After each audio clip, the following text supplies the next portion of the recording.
हिंदुओं में पंच तत्व का बहुत ही महत्व है। पंच तत्वों से बनी है हमारी धरती, सूर्य, चंद्रमा, अग्नि, जल और वायु, जिसके बिना मानव जिंदा नहीं रह सकता है।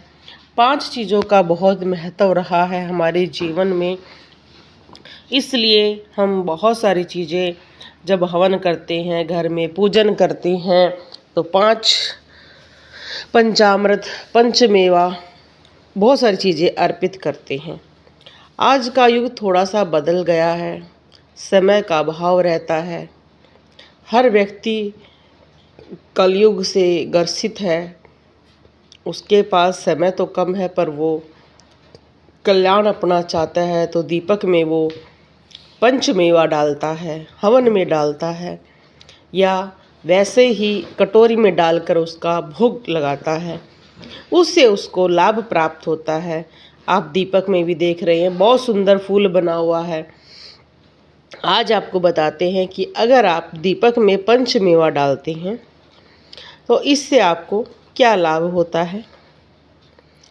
जो पंचमेवा है उसमें सूखे जो मेवे होते हैं, जैसे बादाम, काजू, सूखा नारियल, किशमिश और मखाना, ये माने जाते हैं।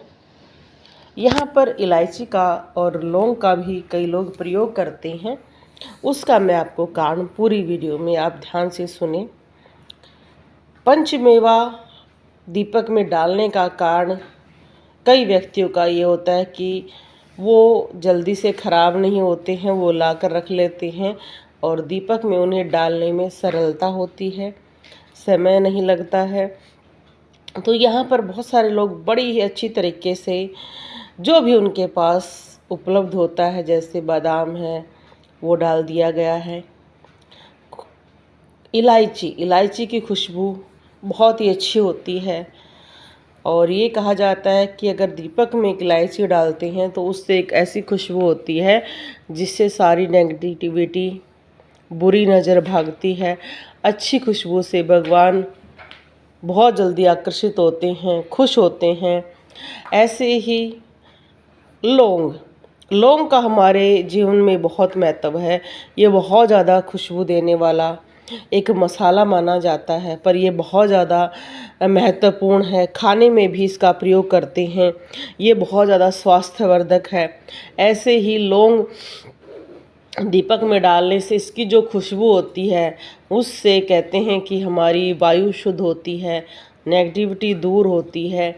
यह भी बहुत गुणकारी है, एक तरह से फूल है ये, और जो आपको बहुत लाभ देता है।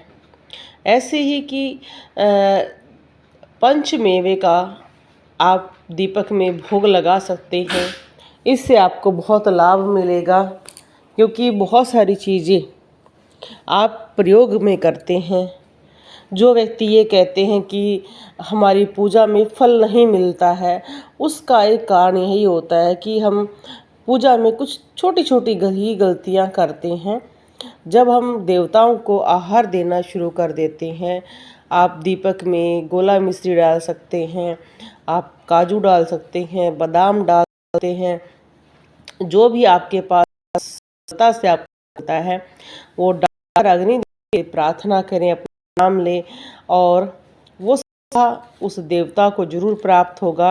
अगर वो दीपक जलने के बाद उसमें से कुछ बच जाता है या जो भी बच जाता है, तो आप उसे चींटियों को डाल सकते हैं और उसको आप किसी भी पोटली में रख सकते हैं और उसको बिल्कुल एक दिन सारा आप 1 महीने का इकट्ठा करके अच्छी तरह से उसको जलाकर उसकी राख बना लो और उसको आप अपने घर में छिड़कना शुरू कर सकते हैं।